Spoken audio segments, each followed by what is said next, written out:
안녕하세요. 식사 맛있게 하셨나요? 졸리시죠? 예, 졸리시는 분들은 주무셔도 되겠습니다. 대신 코만 골지 마시고 조용히 주무시면 되겠습니다.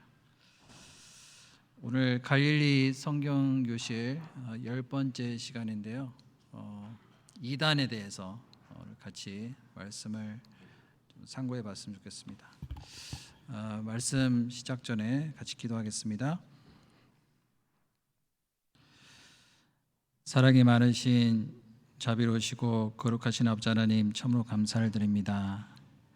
영원히 멸망받아 마땅한 이 더러운 죄인을 위해서 십자가에서 귀한 보혈을 흘리시고 저희들의 모든 죄를 깨끗이 씻어주심으로 주님의 자녀로 삼으시고 또 하나님의 나라에 들어갈 수 있는 귀한 소망을 허락하심에 참으로 감사를 드립니다. 또 이 땅에서도 주님을 섬기며 하나님의 거룩한 무리 가운데 몸된 교회 가운데 거할 수 있도록 인도하심에 또한 감사를 드립니다. 오늘도 이 시간 필요한 말씀으로 채우시고 또 필요한 하나님의 또 지혜와 또 하나님의 뜻을 분별할 수 있는 또 시간이 될 수 있도록 주 성령께서 친히 인도하시고 도와주시옵소서. 모두 주님의 의로운 손에만 부탁드리며 예수님의 이름으로 감사하며 기도드렸습니다. 아멘. 다 같이 성경 말씀 베드로후서 2장을 찾아보겠습니다.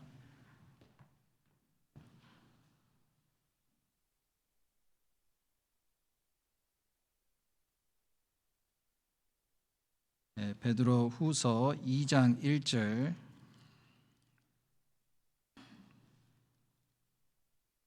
2장 1절부터 3절 말씀을 제가 읽도록 하겠습니다.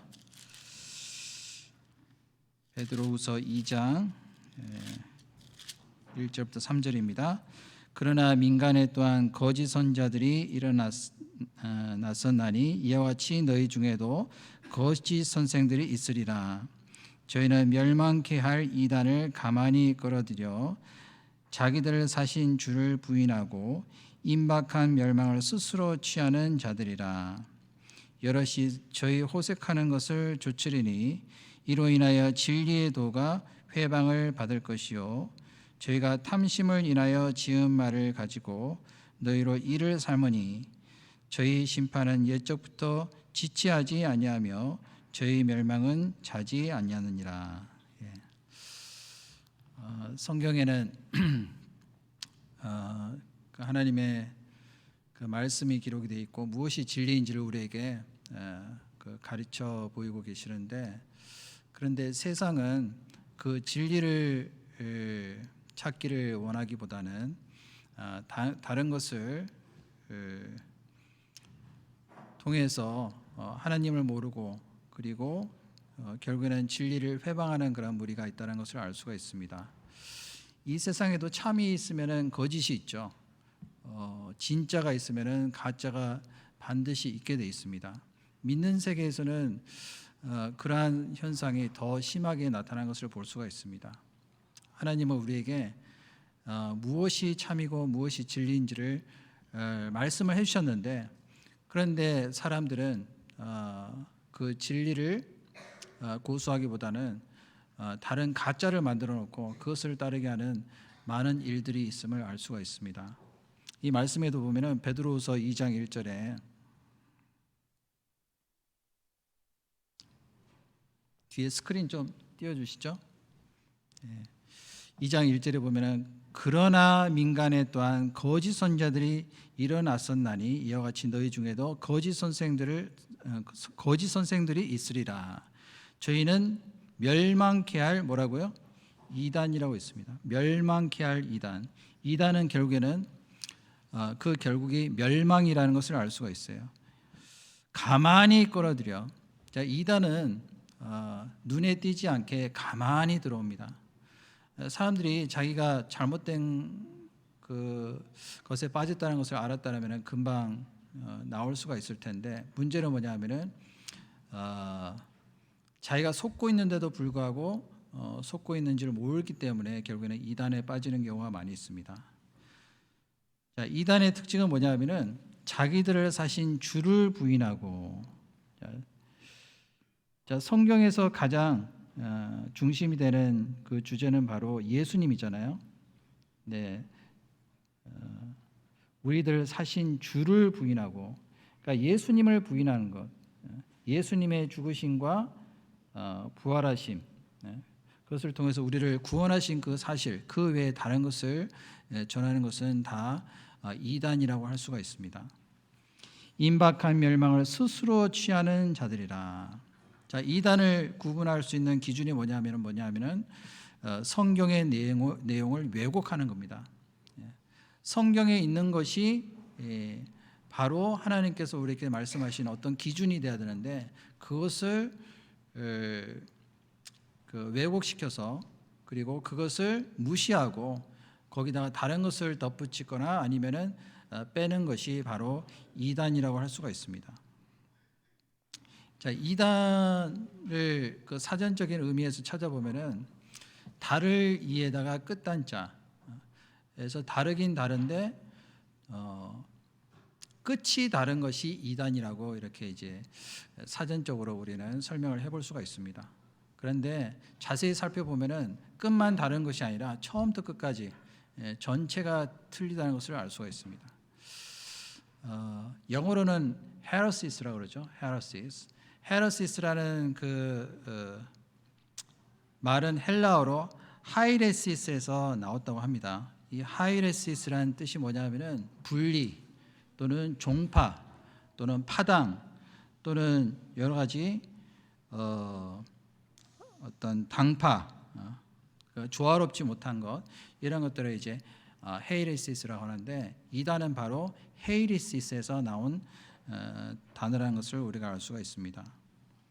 자, 이단의 특징은 뭐냐면은 2장 2절에 보면은 여럿이 저희 호색하는 것을 조추리니 이로 인하여 진리의 도가 회방을 받을 것이요 저희가 탐심을 인하여 지은 말을 가지고 너희로 이를 삼으니 저희 심판은 옛적부터 지체하지 아니하며 저희 멸망은 자지 아니하느니라. 이 호색하는 것은 뭐냐면은 자기들이 좋아하는 것으로 좇도록 하는 것, 사상이라든지 그것이 철학적인 것이 될 수도 있습니다. 학문이라든지 또는 여러 가지 교리적인 것, 그런 것들을 좇도록 만드는 것이 분명히 있다라고 말씀하셨습니다. 이로 인하여 진리의 도가 회방을 받을 것이요 저희가 탐심을 인하여 지은 말을 가지고, 자, 탐심이라고 됐는데 모든 죄는 욕심에서 나왔다라고 볼 수가 있어요. 창세기 3장에 보면은 뱀이 그 아담과 하와를 미혹할 때 네가 그것을 먹는 날에는 네 눈이 밝아져서 하나님처럼 될 것이다. 하와가 그것을 봤을 때 이것이 먹음직하고 또 보암직하고 지혜롭게 할 만큼 탐스럽기도 한 나무인지라 욕심이 들어오고 말았습니다. 욕심이 잉태한즉 죄를 낳고 죄가 장성한즉 사망을 낳느니라. 모든 죄는 욕심에서부터 시작이 되거든요. 그래서 탐심을 인하여 지은 말을 가지고 자기의 어떤 욕심을 이루기 위해서 여러 가지 지은 말을 가지고 너희로 이를 삼으니, 자, 이라는 것은 뭐냐면은 어떤 육신적인 이득을 위해서 여러 가지 잘못된 어떤 거짓된 것들을 만들어내는 것을 알 수가 있습니다. 저희 심판은 옛적부터 지체하지 아니하며 저희 멸망은 자지 아니하느니라. 자, 그래서 성경에 기록된 말씀을 통해서 하나님과 예수님이 누구신지를 알고 나에 대해서 정확하게 아는 것이 모든 어떤 신앙의 출발점이라는 것을 알 수가 있습니다. 정확하게 아는 것이 필요하죠. 근데 알지 못하니까 이단에 빠지는 경우가 많이 있습니다. 요즘에도 그렇지만은 사도 시대 때도 그런 일들이 많이 있었음을 알 수가 있습니다. 갈라디아서 1장 6절에 보면은 그리스도의 은혜로 너희를 부르신 이를 이같이 속히 떠나 다른 복음 좇는 것을 내가 이상히 여기노라. 복음은 복음인데 다른 복음, 변질된 복음, 순수하지 못한 복음, 복음의 내용이 뭐죠? 예수님의 죽으심과 부활하심을 통해서 구원을 받는 거잖아요. 예수님의 죽음이 나의 죽음이 됐고 예수님의 부활이 나의 새 생명이 됐을 때 그것을 통해서 우리는 새로운 어떤 삶을 살 수가 있습니다. 구원을 받는다는 것은 죄 사함을 얻는 것이죠. 나를 위해서 십자가에서 대신 고난을 당하시고 또 피와 또 물을 다 쏟으시고 다 이루었다 하시는 그 말씀, 예수님이 나를 위해서 해놓으신 그 사실을 믿고 받아들임으로 해서 영원한 천국에 들어갈 수 있는 소망을 얻었잖아요. 그것이 바로 복음의 핵심이라고 할 수가 있는데, 그런데 그것 외에 다른 복음을 좇는 사람이 있다는 것을 알 수가 있습니다. 갈라디아 교회도 그런 사람들이 있었던 것 같아요. 다른 복음, 또 다른 영, 또 다른 예수, 비슷하게 전하는데 점점 이렇게 틀린 어떤 내용을 전하는 그런 일들이 있었던 것 같습니다. 고린도후서 11장 4절에도 보면은 만일 누가 가서 우리의 전파하지 아니한 다른 예수를 전파하거나 혹 너희의 받지 아니한 다른 영을 받게 하거나 혹 너희의 받지 아니한 다른 복음을 받게 할 때에는 너희가 뭐라고요? 잘 용납하는구나. 문제는 뭐냐면은 이러한 이단을 전하는데 그것을 잘 용납합니다. 왜냐하면 사람의 어떤 구미에 맞게 여러 가지 다른 것들을 만들어 놓고 사람들을 미혹하는 일들이 있기 때문에 그렇습니다. 그리고 왜 사람들이 눈치를 채지 못하느냐 하면은 고린도후서 11장 14절에 보면은 이것이 이상한 일이 아니라 사단도 자기를 광명의 천사로 가장하나니 그러므로 사단의 일꾼들도 자기를 의의 일꾼으로 가장하는 것이 또한 큰 일이 아니라 저희의 결국은 뭐라고요? 그 행위대로 되리라. 사단도 자기를 광명의 천사로 가장하나니, 만약에 이 사단이 무서운 어떤 괴물의 모습으로 나타난다면 사람들이 따라가지 않겠죠. 근데 문제는 뭐냐면 광명의 천사로 나타납니다. 에덴 동산에서 이 하와를 미혹하게 했던 그 뱀의 모습이 징그러웠을까요? 아니면은 굉장히 프렌들리했을까요? 굉장히 온순했을까요? 사람들에게 전혀 거부감 없이 다가가니까 결국에는 넘어가고 말았잖아요. 이와 같이 사단은요, 아주 교활하게 사람들에게 아주 친근한 모습, 그리고 아주 온순한 모습, 겉으로는 거부감이 없는 그런 모습으로 나타나기 때문에 사람들이 눈치를 채지 못하죠. 창세기 3장 1절에 보면은 여호와 하나님의 지으신 들짐승 중에 뱀이 가장 간교하더라. 뱀이 여자에게 물어가로되 하나님이 참으로 너희들아 동산 모든 나무의 실과를 먹지 말라 하시더냐. 뱀이 이렇게 얘기를 하거든요. 그러니까 그거를 들은 이 하와가요 완전히 거기에 넘어가 버렸어요. 하시더냐 하니까 참으로 하나님은 그것을 먹는 날에는 결코 죽으리라. 반드시 죽는다. 그런데 그것을 조금씩 이제 이렇게 트위스트하고 있는 모습을 볼 수가 있습니다. 참으로 너희들아 동산 모든 나무의 실과를 먹지 말라 하시더냐. 여기에 이제 잘못된 내용이 있는데요. 하나님이 언제 동산 모든 나무의 실과를 먹지 말라고 했어요? 동상 중앙에 있는 선악을 알게 하는 나무의 실과를 먹지 말라. 그것을 먹는 날에는 네가 정령 죽으리라 라고 말씀하셨잖아요. 근데 하나님의 말씀을 이렇게 이상하게 꼬아놨습니다.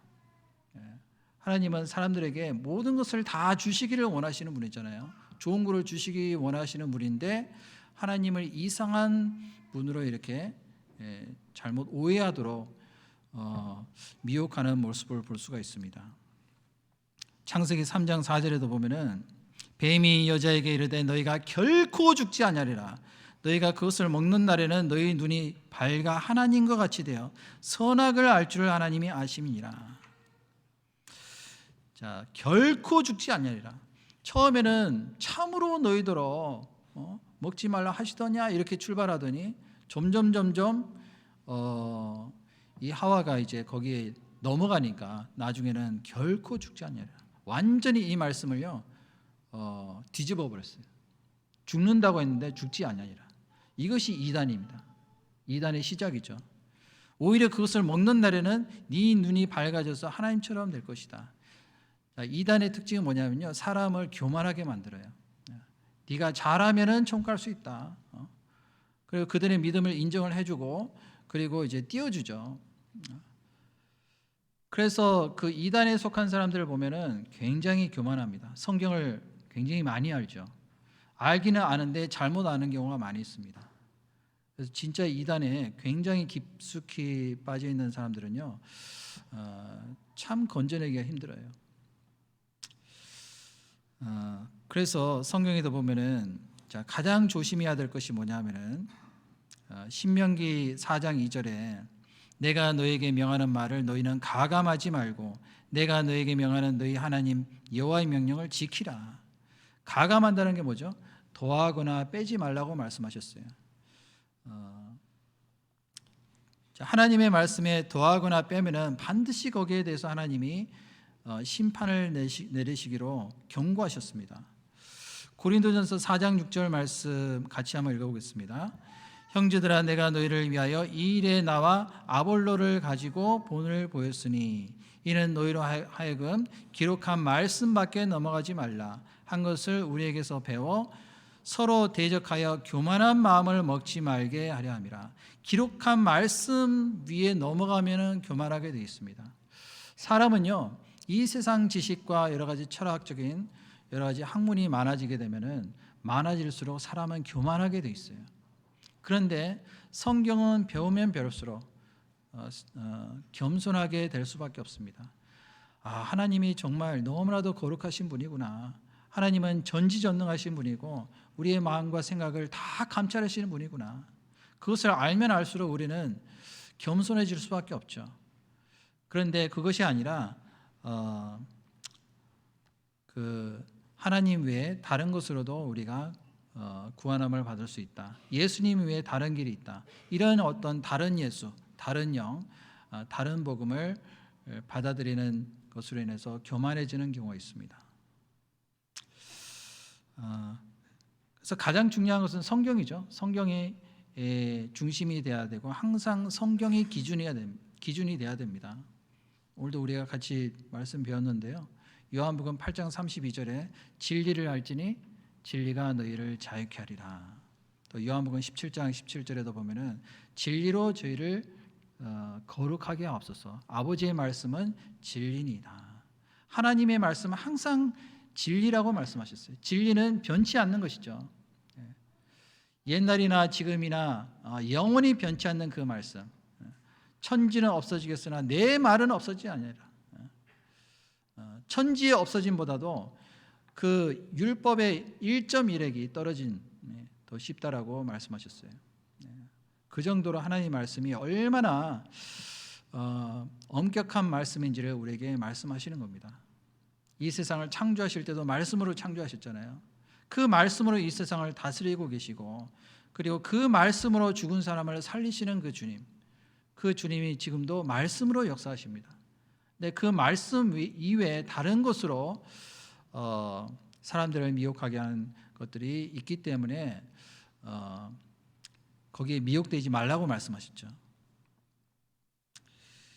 마태복음 24장 5절에 보면은 많은 사람이 내 이름으로 와서 이르되 나는 그리스도라 하여 많은 사람을 미혹해 하리라. 자, 요즘 시대에 첫 번째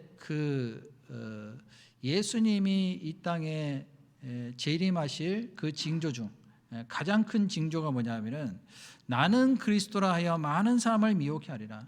미혹하는 일들이 많이 있을 것이다 라고 말씀하셨어요. 이단의 특징은 뭐냐면은 자기를 신격화시키는 일들이 있습니다. 나는 그리스도다, 나는 재림 예수다, 나는 하나님이다. 그런 사람들이 점점 많이 생겨나고 있죠. 그런데 이상하게도 그것을 믿고 따라가는 무리들이 많다는 것이죠. 한국에도 그런 교단들이 많이 있잖아요. 내가 하나님이다 라고 하는데도 사람들이 막 따라가요. 미국에도 그런 사람들이 있습니다. 그런 이단들이 점점 시간이 지나면 지날수록 마지막 때가 되면 될수록 많이 일어날 것이다 라고 예수님이 말씀하셨어요. 또 이단의 특징은 뭐냐면요, 마태복음 24장 24절을 찾아보겠습니다. 마태복음 24장 24절,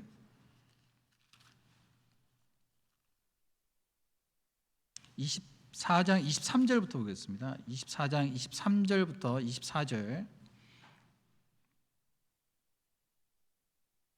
하셨으면 같이 읽겠습니다. 그때 사람이 너에게 말하되 보라 그리스도가 여기 있다 혹 저기 있다 하여도 믿지 말라. 거짓 그리스도들과 거짓 선지자들이 일어나 큰 표적과 기사를 보이어 할 수만 있으면 택하신 자들도 미혹하게 하리라. 자, 이 이단들의 특징은 뭐냐면은 표적을 굉장히 강조를 합니다. 기적 또는 여러 가지 어떤 계시, 내가 직접 하나님한테 계시를 받았다라고 한다든지, 또는 성령의 은사를 받으면은 여러 가지 방언의 어떤 기적을 일으킨다든지, 병 고치는 기적을 일으킨다든지, 또 여러 가지 귀신을 쫓아낸다든지 그런 이적들을 많이 행합니다.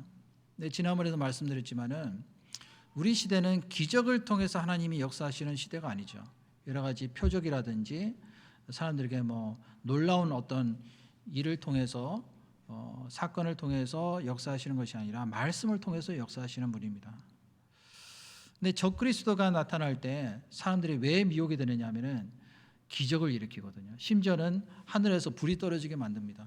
죽었다가 다시 살아나는 기적을 사람들에게 보이죠. 그래서 결국에는 그 적그리스도 앞에서 다 경배한다라고 말씀하셨어요. 하나님의 성전 안에서 앉아서 자기가 하나님이라고 하니까 사람들이요 다 거기서 경배를 하는 거예요. 지금 우리 시대에 얼마나 이적이 많은지 모릅니다. 가짜 이적, 이런 것을 보고 사람들이 미혹되는 경우가 많이 있어요. 마태복음 23장 13절에 보면은 화 있을진저 외식하는 서기관들과 바리새인들이여 너희는 천국 문을 사람들 앞에서 닫고 너희도 들어가지 않고 들어가려 하는 자도 들어가지 못하게 하는도다. 자, 이단에 빠진 사람들의 어떤 특징은 뭐냐면은 외식한다라고 했어요. 외식이 뭐죠? 밖에서 식사하는 게 외식이 아니고요. 겉으로는 거룩한 척, 아주 하나님을 잘 믿는 척 하는데 그 속은 완전히 틀리죠. 외식하는 서기관들과 바리새인들이요. 이 서기관들, 바리새인들이 하나님을 아주 잘 믿는 사람들이었습니다. 그런데 문제는 뭐냐면은 전통과 어떤 유전, 그리고 지금까지 지켜왔던 어떤 습관, 거기에 이제 얽매여 있다 보니까 예수님을 받아들이지 못하고 예수님을 배척하는 그런 일들이 있었습니다. 천국 문을 사람들 앞에서 닫고 너희도 들어가지 않고 들어가려 하는 자도 들어가지 못하게 하는도다. 근데 천국 문으로 들어가는 그 문의 역할을 하는 분이 누구죠? 예수님이 바로 내가 문이요 내가 곧 길이요 진리요 생명이니 나로 말미암지 않고는 아버지께로 올 자가 없느니라. 오직 예수님을 통해서만 구원을 받는데 그것이 아니라 다른 어떤 율법적인 것, 그리고 형식적인 것, 세례를 받는다든지 또는 교회 안에서 여러 가지 의식을 행한다든지, 천주교에서도 얼마나 의식이 많아요. 그 모든 것들을 다 통과를 해야지만이 천국에 들어갈 수 있다. 이렇게 가르치는 것이 바로 다른 예수, 다른 복음, 다른 영이라고 할 수가 있습니다. 자기도 안 들어가고 다른 사람도 남도 못 들어가게 하는 거예요. 이 사람들 얼마나 큰 심판을 받겠어요. 그래서 요한일서 4장 6절에 보면은 우리는 하나님께 속하였으니 하나님을 아는 자는 우리의 말을 듣고 하나님께 속하지 아니하는 자는 우리의 말을 듣지 아니하나니 진리의 영과 미혹의 영을 이로써 아느니라. 자, 우리는 하나님께 속하였으니, 우리는 누구를 가리킬까요? 바로 구원받은 그리스도인들을 가리키고 있습니다. 진리의 말씀을 통해서 확실히 구원받은 사람은 무엇이 참이고 거짓인지를 분별할 수가 있어요. 하나님을 아는 자는 우리의 말을 듣고 하나님께 속하지 아니하는 자는 우리의 말을 듣지 아니하나니, 확실히 구원받은 사람은 하나님 말씀을 정확하게 증거하는 그 말씀을 듣기를 좋아합니다. 그런데 그렇지 않은 사람은 하나님께 속하지 아니했기 때문에 그랬다는 것을 알 수가 있습니다. 진리의 영과 미혹의 영을 이로써 아느니라.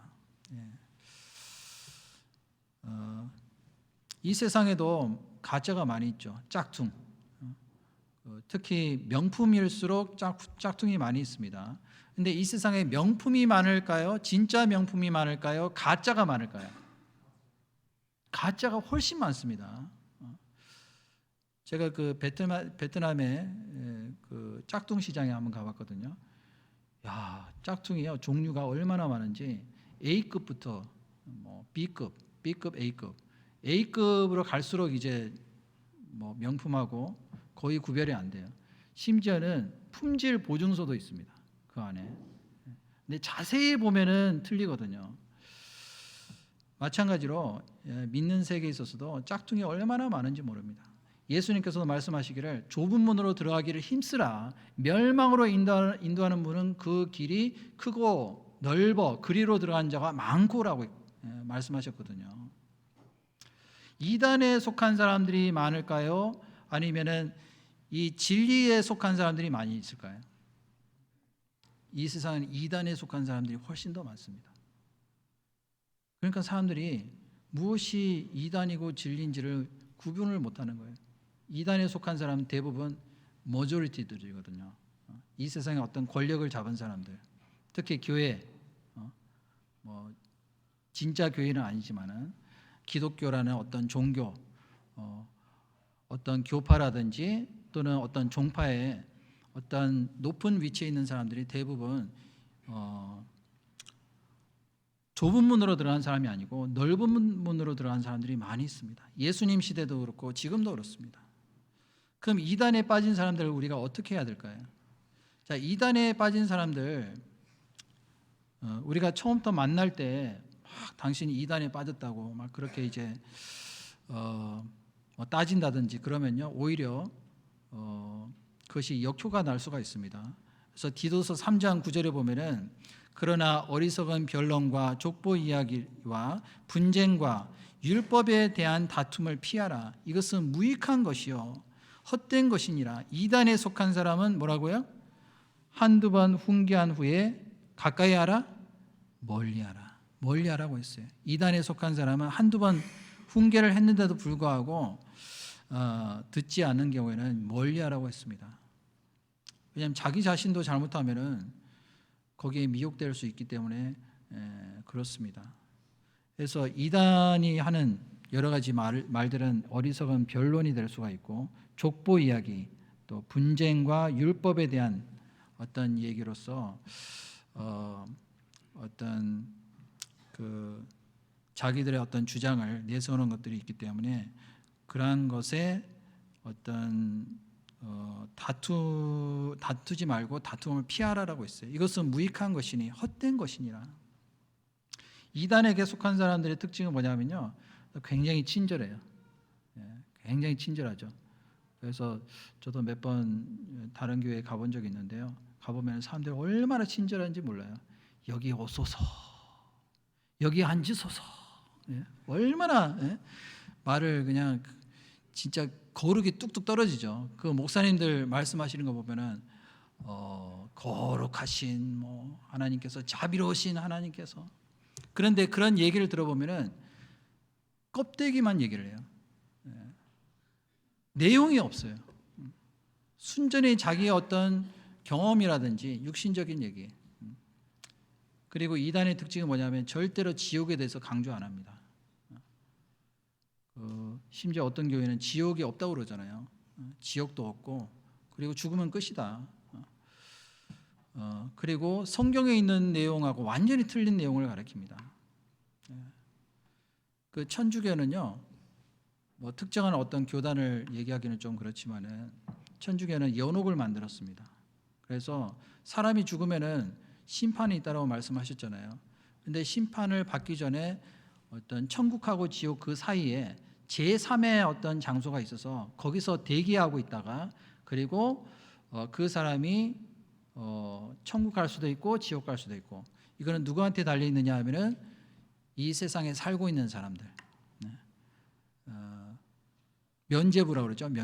면죄부를 팔아가지고 돈을 많이 바치고 교회에다 헌금도 하고 선행도 많이 하면은 그 사람이 연옥에 있다가 천국 갈 수 있다라는 어떤 거짓말을 만드는데, 지금도 사람들이 그 거짓말에 속아 넘어가고 있어요.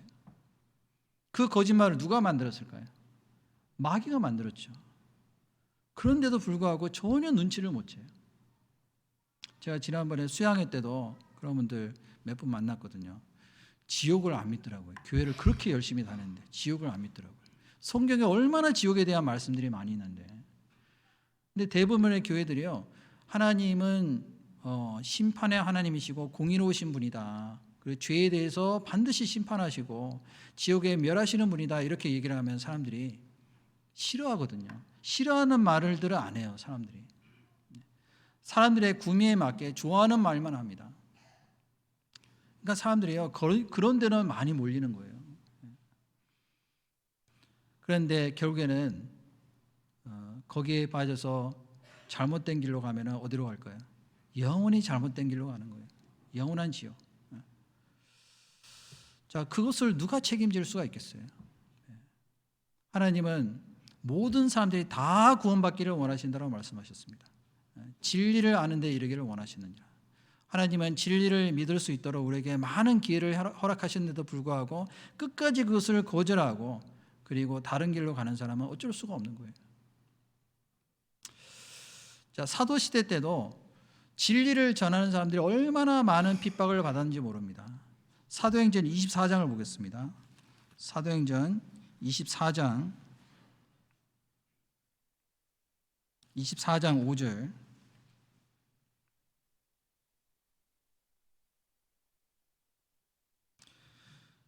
네, 24장 5절 말씀 한 구절만 제가 읽겠습니다. 우리가 보니 이 사람은 연병이라 천하에 퍼진 유대인을 다 소욕케 하는 자요 나사렛 이단의 괴수라. 자, 우리가 보니, 유대인들을 가리키고 있습니다. 우리가 보니 이 사람은 연병이라. 이 사람은 누구를 가리킬까요? 이 사람, 사도 바울을 가리키고 있어요. 사도 바울을 나사렛 이단의 괴수다. 나사렛 이단의 괴수가 무엇을 의미할까요? 나사렛 예수를 전하는 사람. 그때도 이단이라고 그랬어요. 이단 중에서도 이단의 괴수라고 했습니다. 이것이 점점 퍼지면 다 전염병에 걸려서 다 죽게 될 것이다 라고 이제 가리키고 있는 거예요. 그런데 사도 바울이 뭐라고 했냐면요, 사도행전 24장 14절에 보면은 같이 한번 읽어보겠습니다. 그러나 이것을 당신께 고백하리이다. 나는 저희가 이단이라 하는 돌을 조차 조상의 하나님을 섬기고 율법과 및 선자들의 글에 기록된 것을 다 믿으며. 저희가 이단이라 하는 도, 누가 이단이라고 규정했습니까? 유대인들이 이단이라고 규정을 한 거예요. 사도 바울을 가르쳐서. 지금도 마찬가지입니다. 믿는 사람들이 우리를 이단이라고 규정을 해요. 말씀을 정확하게 증거를 하고 복음에 대해서 확실하게 얘기를 하고 있는데 이단이라고 그래요. 자, 조상의 하나님을 섬기고 율법과 및 선지자들의 글에 기록된 것을 다 믿으며. 그 말들을 우리는 다 믿고 그 말씀을 확실하게 증거하고 그 말씀대로 오신 그 예수님을 통해서만 구원을 받을 수 있다. 구원에 대한 문제에 대해서요, 정확하게 증거를 하고 있는데도 불구하고 잘못된 어떤 생각과 사상에 빠져 있으니까 거기에 대해서 이단이라고 규정하는 경우가 많이 있습니다. 믿지 않는 사람들은 뭐 2단이든 뭐 3단이든 전혀 거기에 대해서 신경을 쓰지를 않죠. 문제는 뭐냐 하면은 기독교 내에서 믿는 사람들이, 하나님을 믿는다고 하는 사람들이 이단이라고 규정을 합니다. 사도행전 28장 22절에 보면은 이에 우리가 너희 사상이 어떠한가 듣고자 하노니 이 파에 대하여는 어디서든지 반대를 받는 줄 우리가 알미라. 이 파에 대해서, 그때도 파가 있었던 것 같아요. 파. 무슨 파일까요? 구원파. 구원을 전하는 파, 예수님을 통해서만 구원을 받는다. 이 파에 대해서는 어디서든지 반대를 받는 줄 우리가 알미라. 지금도 반대를 받고 있습니다. 구원이란 말이 얼마나 중요한 말인데요. 구원에 관한 그 진리의 말씀이 가장 중요한 말씀이잖아요. 근데 거기에 대해서 반대하고 이단이라고 하는 사람들이 많이 있습니다. 사도시대 때도 그렇고 지금도 그렇습니다. 그래서 지난번에 우리가 사도행전 4장을 함께 살펴봤잖아요. 사도행전 4장 17절에 보면은 이것이 민간에 더 퍼지지 못하게 우리를 위협하여 이후로는 이 이름으로 아무 사람에게도 말하지 말게 하자 하고, 누가 이렇게 했을까요? 기독교인들이, 교회 다니는 사람들이, 진짜 교회는 아니지만 하나님을 잘 믿는다는 사람들이 민간에 더 퍼지지 못하도록 계속 핍박을 하는 거예요. 약속의 자녀였던 그 아브라함의 아들 이삭이 육신으로 난 그 자식 이스마엘에게 핍박을 받았잖아요. 아벨이 가인에게 결국에는 미움을 받아서 돌에 맞아서 죽고 말았습니다. 그것이 핍박의 시작이라고 볼 수가 있어요. 지금도 그렇습니다. 앞으로도 계속 그런 일들이 있을 거예요. 잠깐 영상을 보도록 하겠습니다.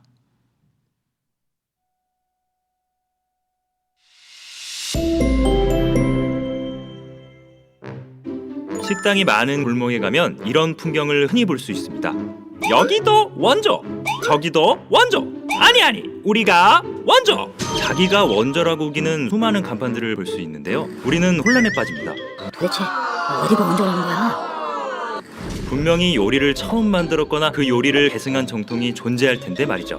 그런데 이런 원조 논란은 먹자 골목에만 있는 것이 아닙니다. 비슷한 논란은 전혀 다른 곳에서도 찾아볼 수 있습니다.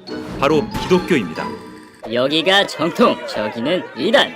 아니, 우리가 정통, 너희가 이단. 어느 종교보다 정통에 대한 논란이 많은 곳이 바로 기독교 교회인데요. 생명의 말씀을 찾고 영혼의 문제를 해결하고 싶은 사람들에게 이런 논란은 혼란을 가중시킬 뿐이죠. 아니, 뭐가 이렇게 많아? 믿고 싶어도 뭐가 맞는지 몰라서 못 믿겠네. 그렇다면 기독교 정통과 이단의 명확한 기준은 무엇일까요? 교회의 규모, 역사, 유명한 목회자, 기적과 체험?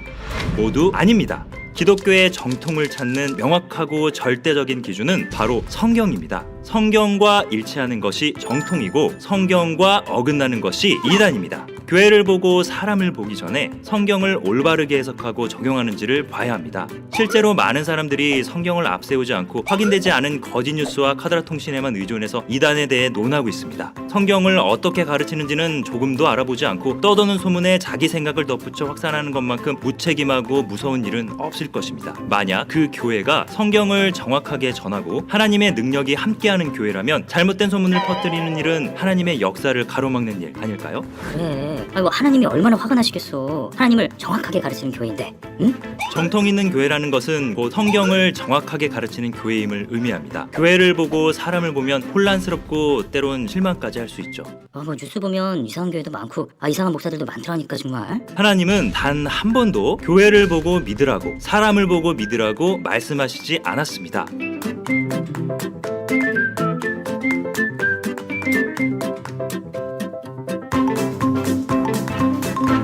하나님을 찾는 가장 빠른 방법은 성경을 정확하게 배우는 것입니다. 그리고 정통 있는 교회를 분별하는 방법도 성경을 정확하게 가르치냐입니다.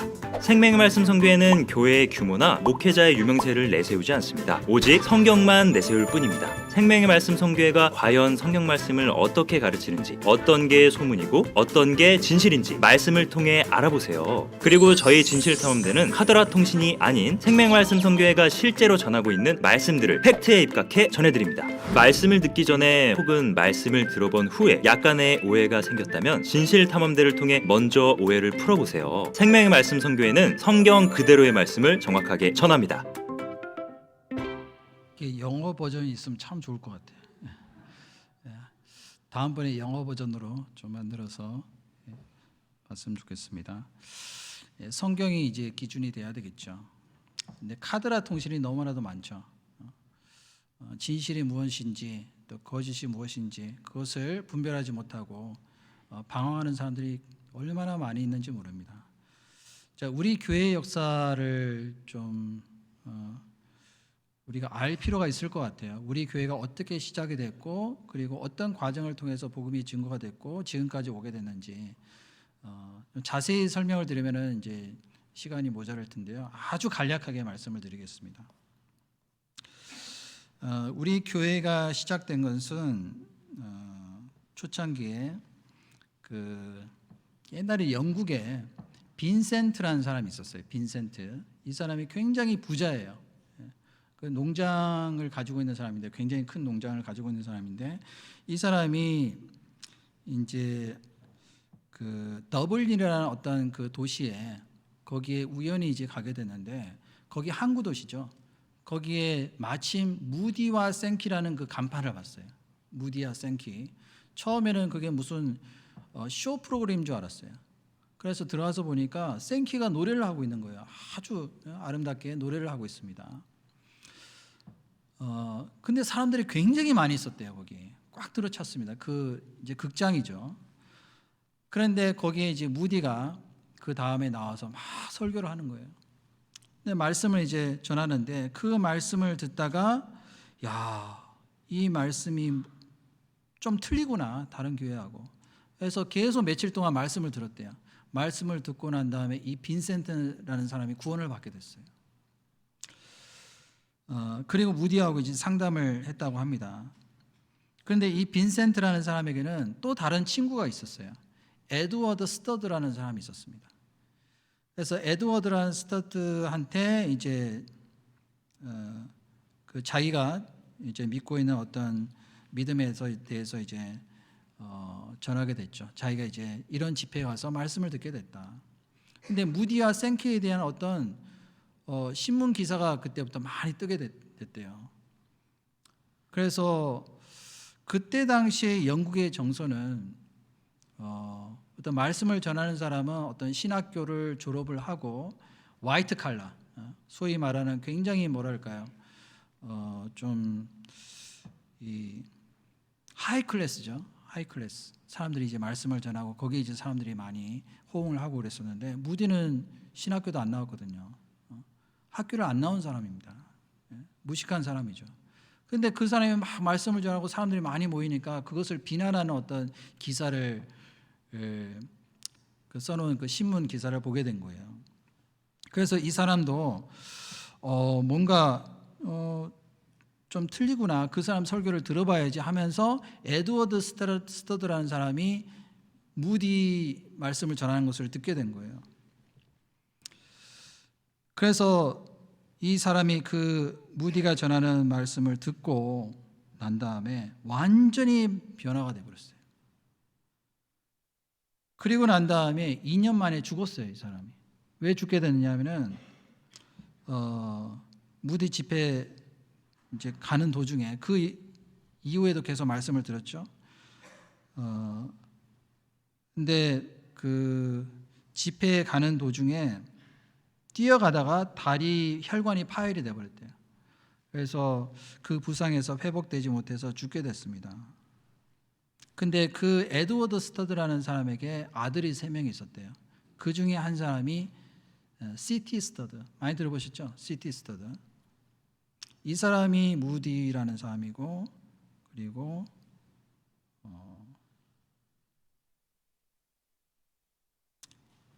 이쪽에 제일 왼쪽에 있는 사람이 C.T. 스터드. 에드워드 스터드의 이제 아들 중에 한 사람인데, 이 사람이 그때 당시에 영국 캠브리지 대학에 다니고 있었어요. 그때 당시 명문 대학이죠. 이 C.T. 스터드 라는 사람이 그 아버지가 죽었잖아요. 죽고 난 다음에 그 주변에 있는 사람을 통해 가지고 구원을 받게 됐습니다.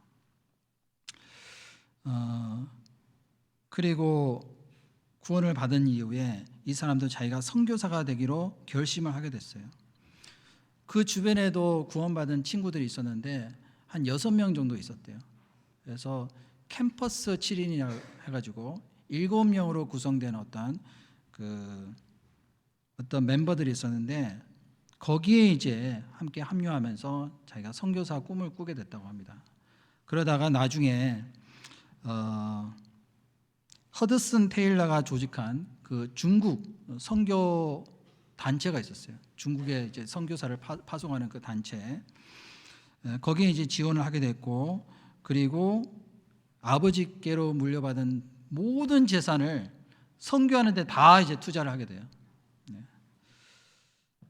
그리고 아프리카 선교를 가게 됩니다. 그때 나이가 52세. 그리고 30년 동안 그 아프리카에서 선교를 하게 된 거예요. 이 시티 스터드가.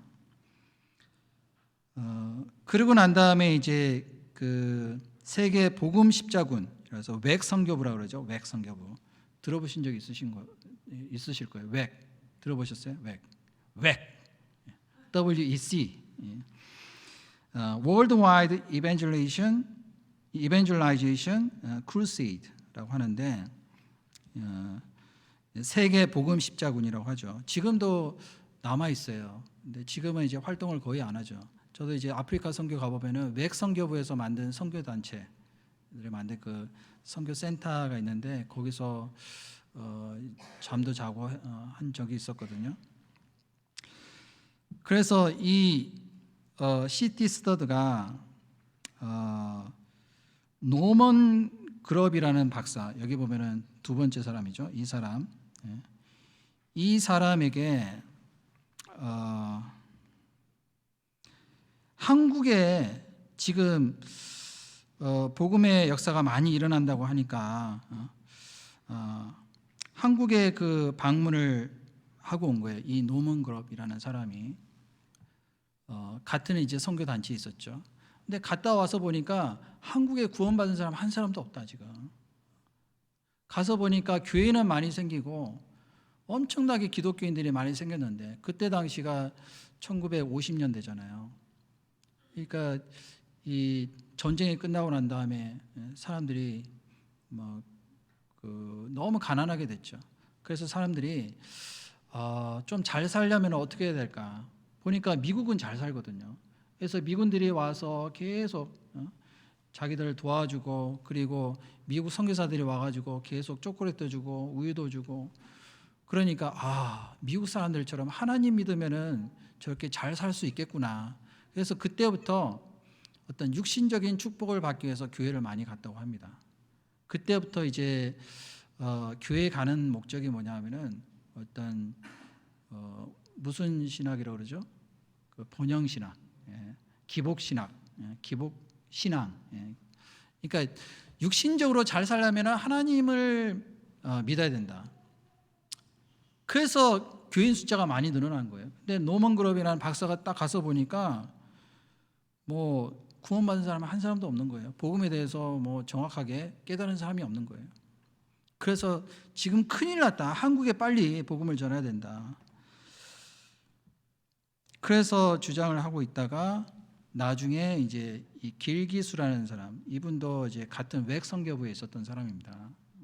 이 Worldwide Evangelization for Christ. 그래서 이 노먼 그럽이라는 사람이 케이스 클라스, 이 사람한테 얘기를 해서, 이 사람은 이제 네덜란드 사람이죠. 그래서 원래는 한국에 가려고 안 했죠. 네팔에 가려고 했는데 한국에 대한 소식을 듣고 이제 한국에 오게 됐습니다. 그때가 1956년.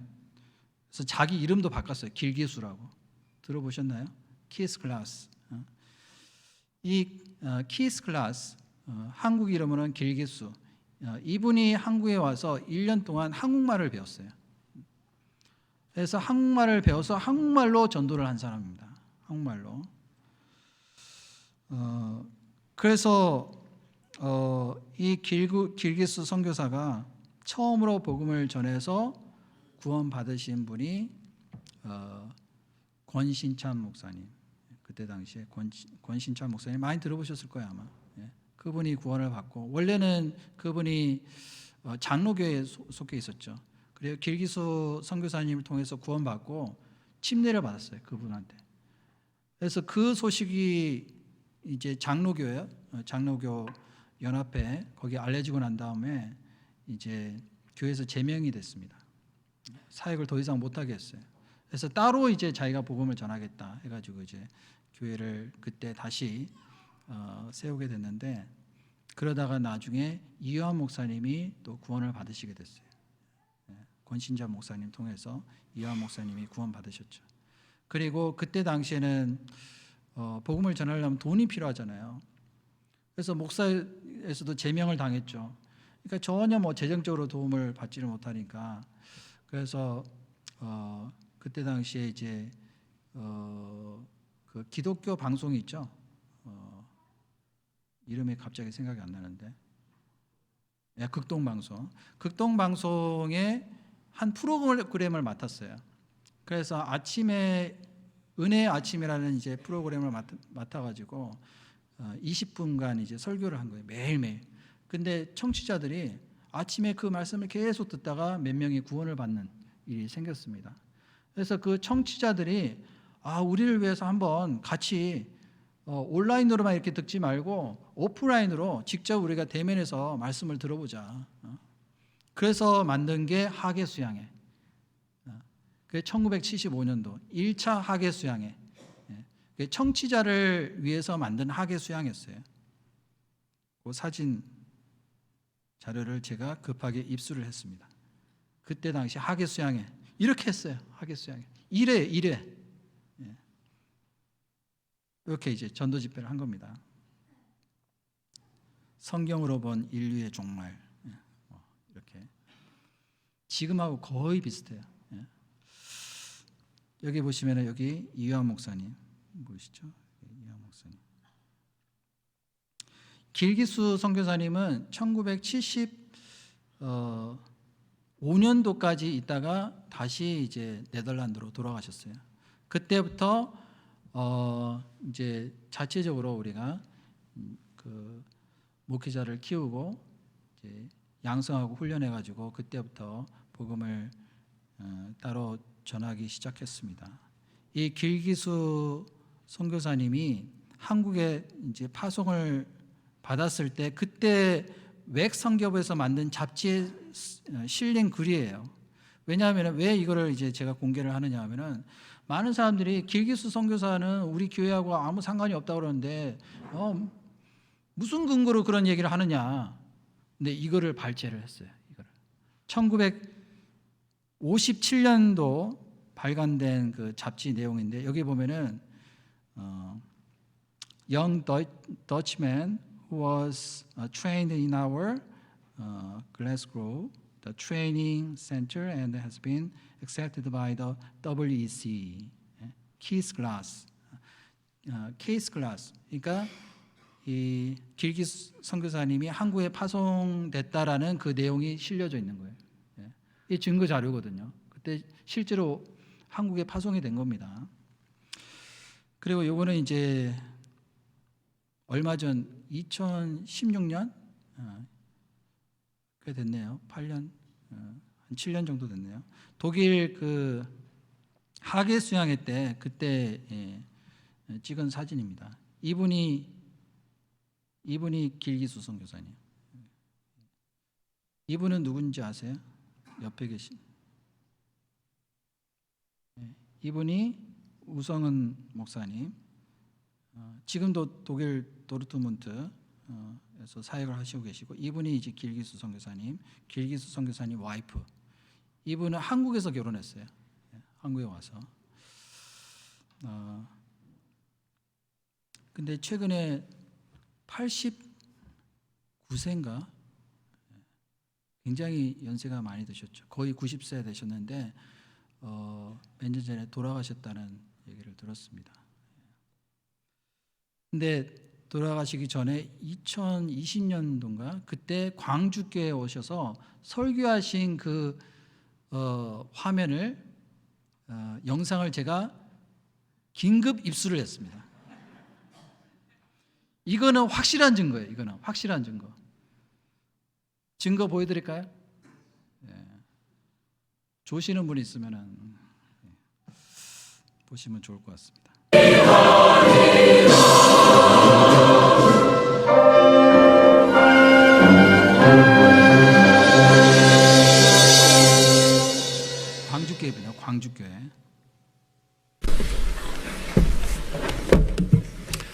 안녕하십니까?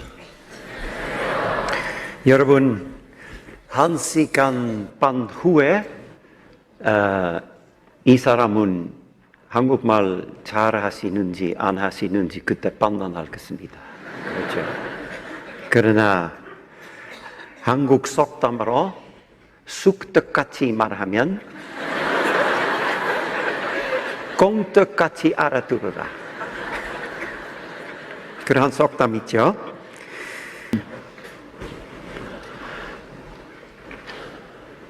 여러분, 강한 것 좋습니까? 약한 것 좋습니까? 많은 사람의 입을 보면 강한 것 좋다, 강한 것 좋다.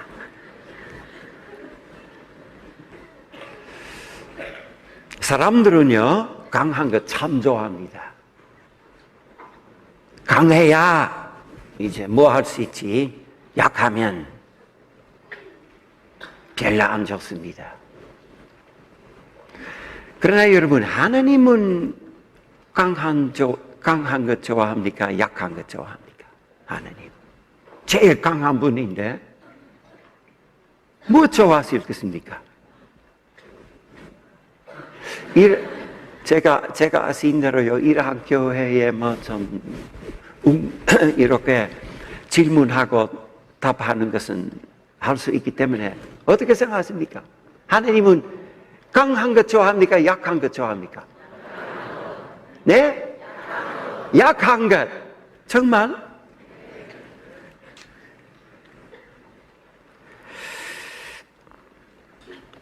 하나님은 여러분 사람을 처음 창조하셨을 때에 아담과 해와를 강하게 만들었습니까? 약하게 만들었습니까? 즉 육신적으로 뿐만 아니고 역시 이 속 사람으로서 하나님께서는 아담과 해와를 강하게 만들었습니까? 약하게 만들었습니까? 온전한 사람들이었어요. 죄 없었습니다. 어떻게 생각하십니까? 조용한데 어떻게 생각하십니까? 이게 이제 길기수 목사님, 길기수 선교사님 이제 그때 광주에서 말씀하시는 내용 1시간 반 설교하셨어요. 이때 한국말 잘 하시죠? 1956년도에 오셔가지고 지금도 이렇게 한국말, 지금 이제 물론 안 계시죠. 여기 이 세상에는 안 계십니다. 2020년. 그러니까 참 대단하신 분이에요, 이분이. 그러니까 하나님은 강하신 분인데 사람을 약하게 만드셨다라는 겁니다. 하나님만을 의지하고 또 하나님을 통해서만 힘을 얻을 수 있다는 것을 믿도록 하기 위해서 하나님이 사람을 약하게 만드셨다라는 겁니다. 참 귀중한 설교 말씀이죠. 그런데 사람들은 참 자기가 강하다라고 생각하죠. 다른 사람보다 나는 강하다. 자기 힘을 과시하고 그리고 하나님 없어도 나는 잘 살 수 있다. 이렇게 이제 생각하는 사람들이 많이 있다라는 것이 문제죠. 이 길기수 선교사님이 만약에 한국에 오시지 않았다라면은 우리 교회가 만약에 지금 존재할 수 있었을까? 한번 제가 곰곰이 생각을 해봤어요. 하나님 정말 귀하게 사용하셨구나. 한평생을 복음을 위해서 사시다가 가셨습니다. 우리 한국의 교회가 잘 아시는 대로 226개, 264개인가요? 200개 이상 생겼고 전 세계, 한국을 제외한 전 세계 지금 많은 나라에 복음이 전파돼서 1014개의 교회가 생겼습니다. 하지만은 그 과정이 그렇게 쉽지는 않았다는 것이죠. 우리 교회도 많은 어떤 우여곡절이 있었어요. 그동안에 교회가 갈라지기도 하고 또 여러 가지 변질된 어떤 복음이 들어와서 많은 사람들을 미혹해하는 일들이 분명히 있었습니다. 그럼에도 불구하고 우리가 그 복음을 고수하고 순수한 어떤 말씀을 증거하기 위해서 우리가 함께 수고하고 또 함께 복음을 전하는 과정에서 많은 분들이 구원받았다는 사실은 너무나도 하나님께 감사드릴 수 있는 부분이라고 생각합니다. 지금도 많은 사람들이 우리를 이단이라고 하고 있거든요. 구원파라고. 그런데 2004년도에 7월 달에 발행된 한국 기독교 총회가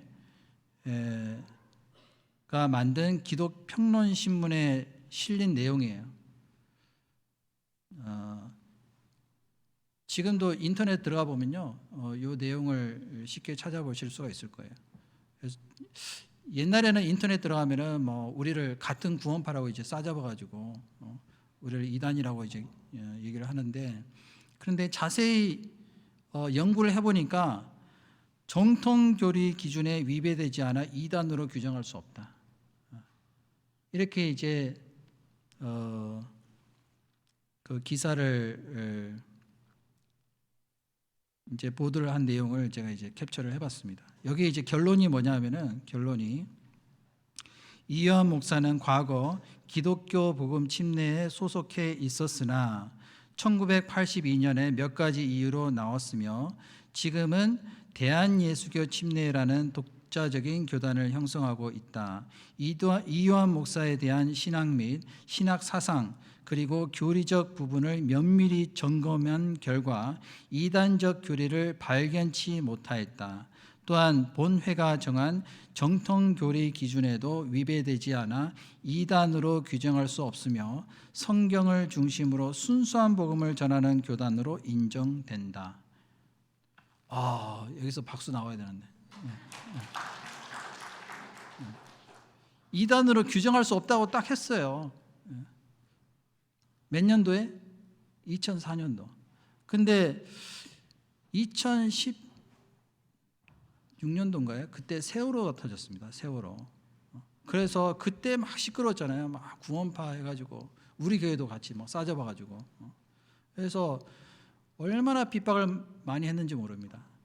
이제 신문이 나왔죠. 그래서 거기에 대해서 우리가 처음으로 해명을 했어요. 여기 보면 이제 대한예수교 침례 구원파 논란, 몸살. 근데 30년째 교류 없다. 거기하고 여기 보면은 그 대한예수교 침례 생명의 말씀 선교회 서울중앙교회 부목사인 오세일 목사는 25일 공식 보도자료를 통해 세월호 사고와 관련하여 유병헌 씨가 교주로 있는 구원파 기독교 복음 침례가 언론에 보도되고 있는 가운데 이들과 관계없는 대한예수교 침례가 함께 거론되고 있다며 유병헌 씨의 기독교 복음 침례 구원파와 저희 대한예수교 침례 생명의 말씀 선교회는 무관한 곳이라고 처음으로 우리가 입장을 밝히는 거예요. 이때 공식적으로.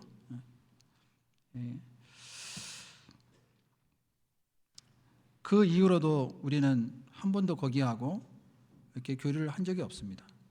그럼 거기는 왜 그렇게 이단이라고 핍박을 받느냐, 많이 이제 사람들에게 비난을 받느냐 하면은, 자, 구원파는 구원받으면은 그 이후에 마음대로 살아도 좋다. 뭐 죄를 지어도 되고 그래도 지옥 간다, 그래도 천국 간다고 한단다. 이렇게 이제 얘기를 함으로 인해서 우리는 그렇게 가르친 적이 없는데. 이 사람들은 도덕적으로 도덕 폐기론자들이다. 이렇게 이제 얘기를 함으로 인해 가지고 우리를 비난하는 일들이 있었어요. 근데 우리 설교를 들어봐도 그런 설교가 있습니까? 구원 받으면 뭐 마음대로 죄짓고 살아도 된다라고 가르친 적이 한 번도 없거든요. 근데 그걸 가지고 막 싸잡아 가지고 우리를 이단이라고 규정을 하는데 전혀 사실이 아니거든요.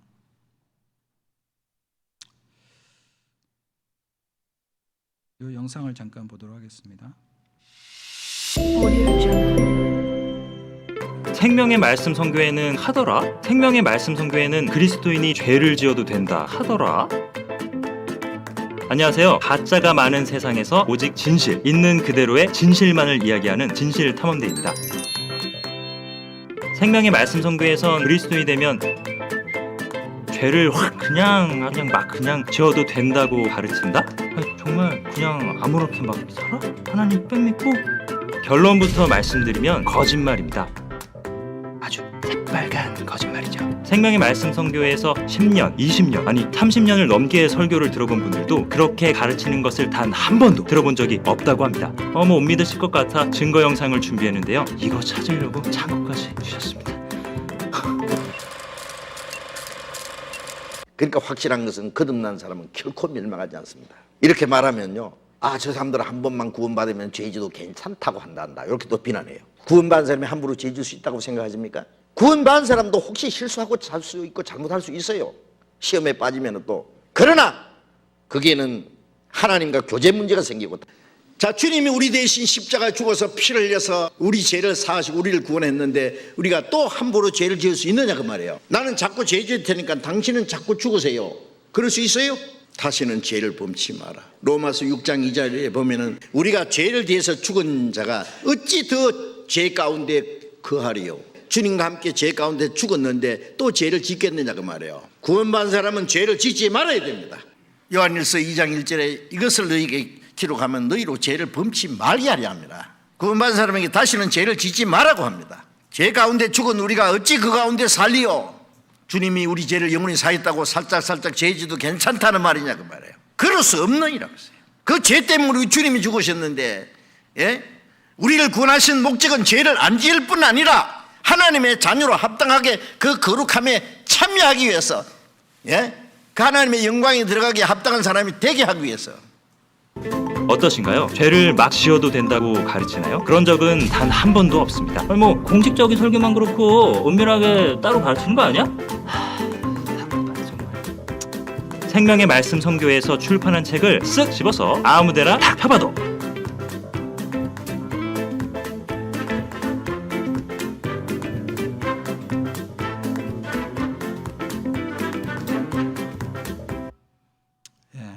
우리는 그렇게 가르친 적이 없죠. 절대로.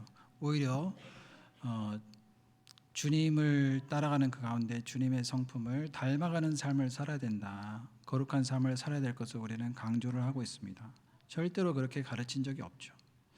그리고 이제 우리가 비난을 받는 또 한 가지 이유는 뭐냐면은 구원받은 사람은 반드시 날짜를 알아야 된다. 몇 월 며칠, 몇 시, 몇 초 이렇게 구원받은 날짜 정확하게 얘기를 해야 된다. 그렇게 가르친 적이 없거든요. 날짜가 중요한 건 아니죠. 구원받은 그 사실이 중요하잖아요. 그 하나님의 은혜를 참으로 깨달은 날이 있다라고 말씀하셨거든요. 그 날짜가 중요한 것이 아니라 그 날이 분명히 있습니다. 그 날이 이 구원받은 날이잖아요. 기쁜 날, 기쁜 날. 주나의 죄 다 씻은 날. 그 날이 있거든요. 그 날이 기억이 안 날 수도 있죠. 근데 거듭난 날이 분명히 있어야 되겠죠. 그때부터 이제 점점 잘하는 거잖아요. 그 순간에 있습니다. 언젠지는 모르지만은. 근데 그 날짜를 꼭 기억해야 된다는 어떤 말을 우리가 하고 가르친 적은 없죠.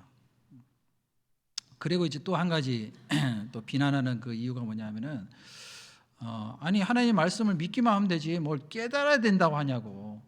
깨달아야 된다. 근데 성경에 깨달아야 된다는 말씀이 얼마나 많이 있어요. 사도행전 28장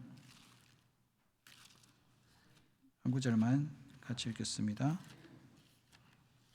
사도행전 28장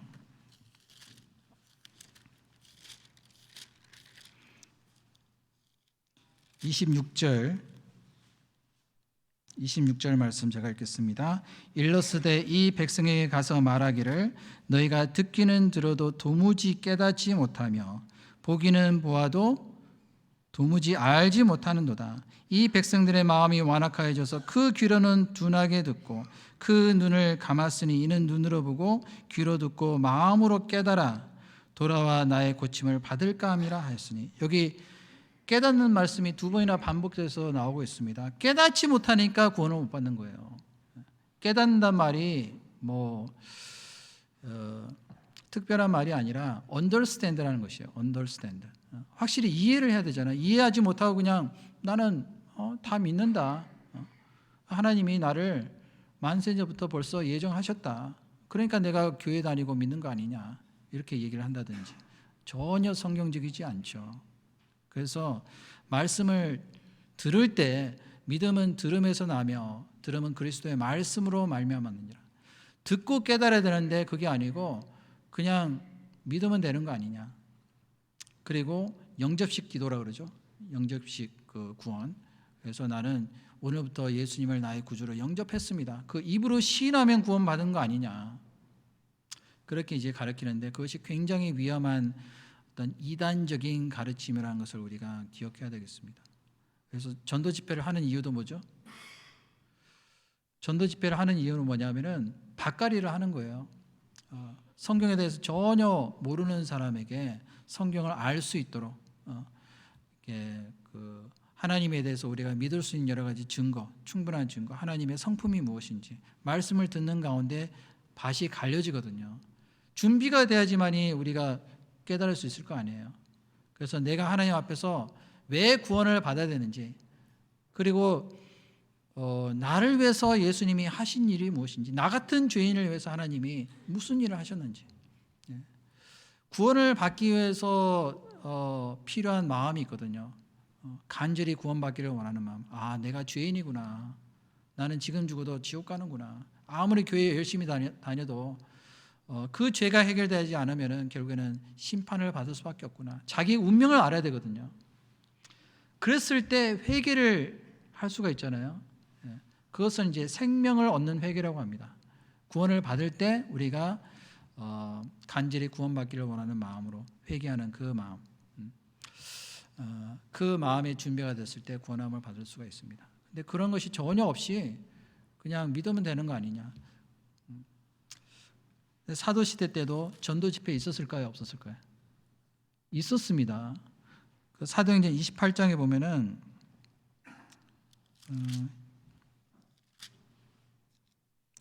28장 23절에 저희가 일자를 정하고 그의 우거하는 집에 많이 오니 바울이 아침부터 저녁까지 강론하여 하나님 나라를 증거하고 모세의 율법과 선지자의 말을 가지고 예수의 일로 권하더라. 이게 보면은 일자를 정했죠. 그리고 장소를 정했습니다. 며칠부터 며칠까지. 그래서 전도 집회 하잖아요. 근데 이때는 주로 안식일 날 많이 모여서 말씀을 전했습니다.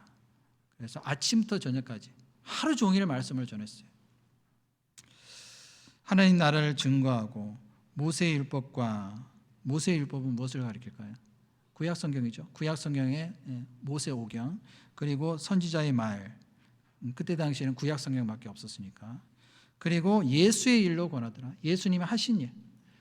그래서 우리가 복음을 전하는 내용의 핵심은 뭐냐면은 사도행전 4장 11절부터 12절에 이 예수는 너희 건축자들의 버린 돌로서 집 모퉁이의 머릿돌이 되었느니라. 다른 이로서는 구원을 얻을 수 없나니 천하 인간의 구원을 얻을 만한 다른 이름을 우리에게 주신 일이 있음이니라 없음이니라. 예수님밖에 없어요. 오로지 예수. 예수님밖에 없다. 예수님을 통해서만이 구원함을 받을 수 있다라는 것이 복음의 핵심입니다. 그 외에는 다 다른 복음이에요. 다 이단이라고 할 수가 있습니다. 그래서 내일부터도 우리 전도 집회 있잖아요. 우리가 전하는 내용의 핵심은 바로 예수님입니다. 영생은 곧 유일하신 참 하나님과 그의 보내신 자 예수 그리스도를 아는 것이니라. 자, 그래서 우리를 이단이라고 하는 사람들 이 세상에 많이 있는데요. 거기에 대해서 그냥 잠잠히 있지 마시고 좀 얘기를 하세요. 이런 얘기를. 사람들이 그냥 가만히 있으니까 저 사람들이 이단 맞나 보다. 이단이라고 얘기를 하면은 아니라고 좀 해명을 해보세요. 우리는 이렇게 믿고 있다고. 요즘에 제가 이것만 보여드릴게요. 인터넷에 들어가 보면은 옛날에는 우리 교회를 비난하는 글만 있었는데 요즘에는 자, 구원파라고 딱 오늘 제가 아침에 그 네이버 그 검색 엔진에서 구원파 딱 쳐봤어요. 뭐가 나오나.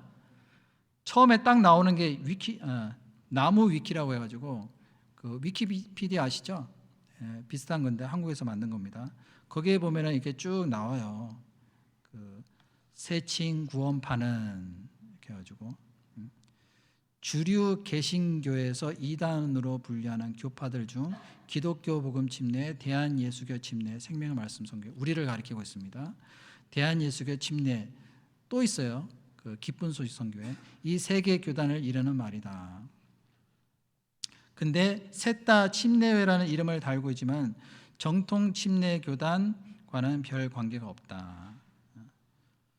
자, 여기에 보면은 이제 구원파를 비난하는 가장 대표적인 이유는 구원을 받고 그리스도인의 삶을 살아가는 데 있어 구원을 받은 후에는 죄를 지어도 상관이 없다거나 죄를 지어도 죄가 안 된다라는 식으로 가르친다고 알려져 있기 때문인데 구원파에서는 이에 대해 자신들의 교리에 대해 오해이며 예수님이 우리 죄를 위해서 십자가의 몸이 찢기시는 고통을 당하시고 우리를 죄에서 구원해 주셨는데 그렇게 죄사함을 받은 우리가 구원받았으니까 죄를 지어도 상관없다는 말을 어떻게 할 수 있겠느냐고 이는 사실이 아니라며 오랫동안 주장해 왔다.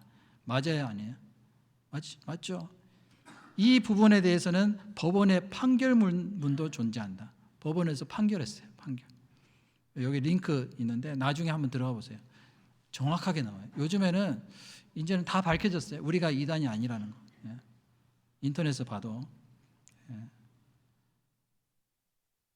또 구원에 대해서는 날짜나 시간을 정확하게 기억하지 못한다면 구원받은 게 아니라고 주장한다고 알려진 것에 대해 구원파는 구원의 확신을 얻는 날이 있다는 것을 믿을 뿐 거듭난 날짜와 시간, 장소를 기억하지 못한다고 해서 구원을 받지 않은 것이라고 주장하지 않는다고 밝혔다. 여기 이제 또 링크가 있어요. 들어가면 자세히 나와 있죠. 그래서 여기 쭉 나와 있어요. 여기 한번 읽어보세요. 꽤 정확하게 나와 있더라고요. 그래서 요즘에는 이 우리 교회에 대해서 아시는 분들은 실제로 좀 제대로 이렇게 알아보신 분들은 그쪽 구원파 아니라고. 구원파가 좀 틀리다고. 기존 구원파, 다른 구원파. 그래서 이런 것도 좀 보여주면서 봐라, 우리는 틀리다. 그래서 좀 우리가 어필을 할 필요가 있어요.